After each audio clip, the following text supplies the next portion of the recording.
Capítulo 17. Alento nas dificuldades. Em seus ensinos, Cristo relacionava com a advertência de juízo o convite da graça. O Filho do Homem não veio, disse ele, para destruir as almas dos homens, mas para salvá-las. Lucas capítulo 9, verso 56. Porque Deus enviou seu Filho ao mundo, não para que condenasse o mundo, mas para que o mundo fosse salvo por ele. João capítulo 3, verso 17.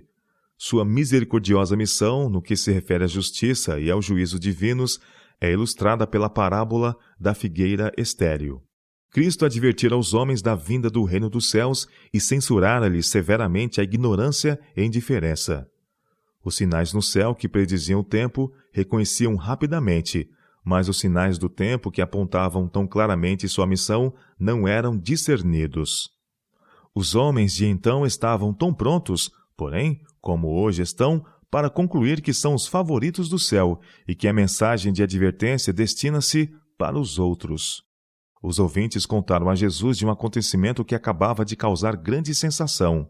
Algumas medidas de Pôncio Pilatos, o governador da Judéia, escandalizaram o povo. Houvera um levante em Jerusalém, e Pilatos tentara sufocá-lo pela violência. Numa ocasião, seus soldados invadiram o átrio do templo e degolaram alguns peregrinos galileus no ato de oferecer seus sacrifícios.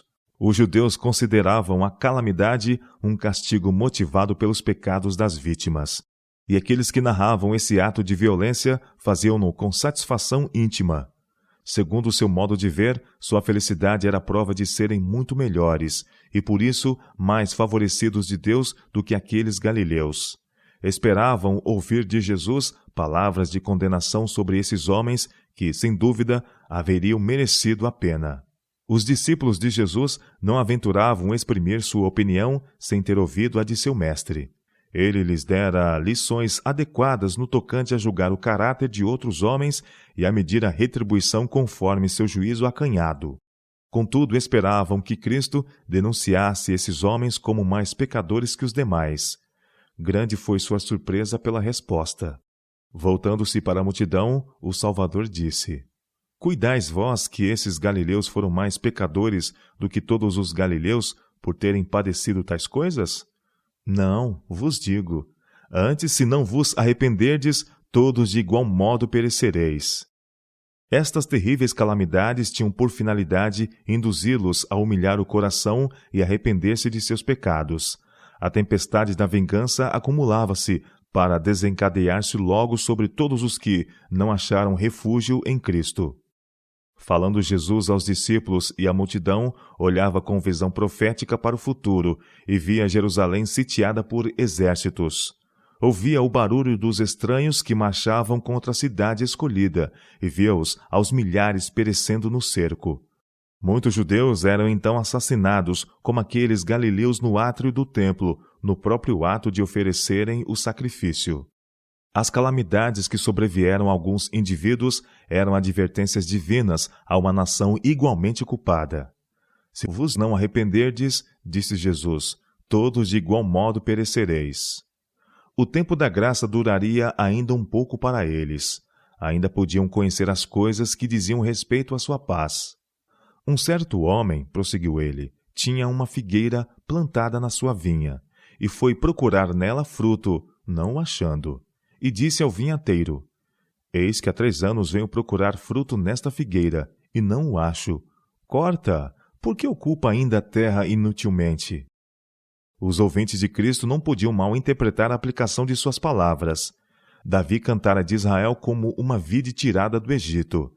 Isaías escrevera: Porque a vinha do Senhor dos Exércitos é a casa de Israel, e os homens de Judá são a planta das suas delícias. Isaías capítulo 5, verso 7. A geração a qual o Salvador tinha vindo era representada pela figueira na vinha do Senhor, dentro do círculo de seus cuidados e bênçãos especiais. O propósito de Deus para com seu povo e as gloriosas possibilidades que tinham perante si foram descritos nas belas palavras. A fim de que se chamem árvores de justiça, plantação do Senhor, para que ele seja glorificado. Isaías capítulo 61, verso 3. Jacó, moribundo, dissera de seu filho predileto, por inspiração do Espírito: José é um ramo frutífero junto à fonte, seus ramos correm sobre o muro. Mais adiante diz: pelo Deus de teu pai, o qual te ajudará, e pelo Todo-Poderoso, o qual te abençoará com as bênçãos dos céus de cima, com as bênçãos do abismo que está debaixo. Gênesis capítulo 49, versos 22 e 25. Assim Deus plantara Israel como uma vide frutífera, junto à fonte da vida. Tinha sua vinha num outeiro fértil. E a cercou e a limpou das pedras, e a plantou de excelentes vides. Isaías capítulo 5, versos 1 e 2. E esperava que desses uvas, mas deu uvas bravas. Isaías capítulo 5, verso 2. O povo do tempo de Cristo fazia maior ostentação de piedade do que os judeus de épocas anteriores, porém eram ainda mais destituídos das suaves graças do Espírito de Deus. Os preciosos frutos de caráter que tornaram a vida de José tão fragrante e bela não se manifestavam no povo judeu. Deus, por seu filho, procurara frutos, mas não encontrou nenhum. Israel era um estorvo à terra. Toda a sua existência era uma maldição, pois ocupava na vinha o lugar que uma árvore frutífera poderia preencher. Roubava o mundo das bênçãos que Deus intencionava dar. Os israelitas mal representavam Deus aos povos. Não eram somente inúteis, mas decididamente um embaraço. Sua vida religiosa iludia em alto grau e, em vez de salvação, acarretava ruína. Na parábola, o vinhateiro não questiona a sentença de que, se a árvore permanece infrutífera, deve ser decepada. Porém, conhece e partilha do interesse do proprietário na árvore estéril. Nada lhe podia dar mais alegria que vê-la crescer e frutificar. Responde ao desejo do proprietário dizendo: Senhor, deixa-a este ano até que eu a escave e a esterque, e se der fruto, ficará.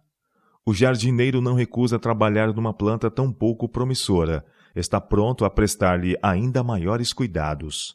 Quer tornar o ambiente mais propício e prodigalizar-lhe maior atenção. O proprietário e o vinhateiro têm o mesmo interesse na figueira. Assim, o pai e o filho eram um no amor ao povo escolhido. Cristo dizia aos ouvintes que lhes seriam dadas maiores oportunidades. Todo o meio que o amor de Deus podia sugerir seria empregado para tornarem-se árvores de justiça e produzirem frutos para a bênção do mundo. Jesus não disse na parábola qual seria o resultado do trabalho do jardineiro. Neste ponto, interrompeu a história. A conclusão dependia da geração que lhe ouvia as palavras. A mesma foi dada a severa advertência.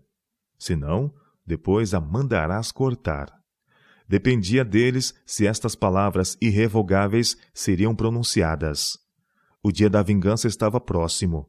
Pelas calamidades sobrevindas a Israel, o proprietário da vinha advertia-os misericordiosamente da aniquilação da árvore estéril. Esta advertência é também dirigida a nós que vivemos nesta geração. É você, ó coração indiferente, uma árvore infrutífera na vinha do Senhor? Será esta sentença lhe endereçada em breve? Quanto tempo recebeu suas dádivas? Quanto tempo tem ele vigiado e esperado uma retribuição de amor? Que privilégio tem você em ser plantado em sua vinha e estar sob a proteção do jardineiro. Com quanta frequência a terna mensagem do Evangelho lhe comoveu o coração. Tomou o nome de Cristo. Exteriormente você é membro da igreja, que é seu corpo, contudo está consciente de nenhuma ligação viva com um grande coração de amor. A corrente de sua vida não flui através de você. As doces graças de seu caráter, os frutos do Espírito, não são vistos em sua vida. A árvore estéril recebe a chuva, os raios do sol e os cuidados do jardineiro. Suga alimento do solo, mas seus ramos infrutíferos só ensombram o chão, de modo que árvores produtoras não podem florescer sob sua copa. Igualmente, as dádivas de Deus a você concedidas não transmitem bênçãos para o mundo. Rouba a outros o privilégio que, se não fosse seu, seria deles. Embora talvez obscuramente, você reconhece que é um empecilho ao solo. Contudo, Deus, em sua grande misericórdia, não cortou. Não contempla friamente, não se volta com indiferença, nem o abandona à destruição. Olhando a você, clama como clamou há tantos séculos, referindo-se a Israel. Como te deixaria, ó Efraim? Como te entregaria, ó Israel? Não executarei o furor da minha ira, não voltarei para destruir a Efraim, porque eu sou Deus e não o homem. Oséias capítulo 11, versos 8 e 9. O misericordioso Salvador diz, concernente a você: poupa ainda este ano, até que eu a escave e a esterque. Com que incansável amor Cristo servia ao povo de Deus durante o adicional período de graça. Na cruz orava: Pai, perdoa-lhes, porque não sabem o que fazem. Lucas capítulo 23, verso 24. Depois da ascensão, o Evangelho foi pregado primeiramente em Jerusalém. Ali foi derramado o Espírito Santo. Ali a primeira igreja revelou o poder do Salvador ressurreto. Ali testemunhou Estevão, seu rosto como o rosto de um anjo, e depois sua vida. Atos capítulo 6, verso 15. Tudo que o céu podia dar foi prodigalizado. Que mais se podia fazer à minha vinha, disse Cristo, que eu não tenha feito? Isaías capítulo 5, verso 4. Assim seu cuidado e trabalho não foi diminuído, porém aumentado.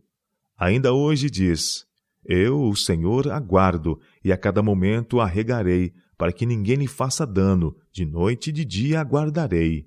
Isaías capítulo 27, verso 3. E se der fruto, ficará, e se não, depois... O coração que não atende às instâncias divinas se endurece até tornar-se insensível à influência do Espírito Santo. Então, sim, é dito: corta, porque ocupa ainda a terra inutilmente. Hoje o convida: converte-te, ó Israel, ao Senhor teu Deus. Eu sararei a sua perversão. Eu voluntariamente os amarei. Eu serei para Israel como orvalho. Ele florescerá como o lírio e espalhará suas raízes como o Líbano. Voltarão os que se assentarem à sua sombra, serão vivificados como o trigo e florescerão como a vide.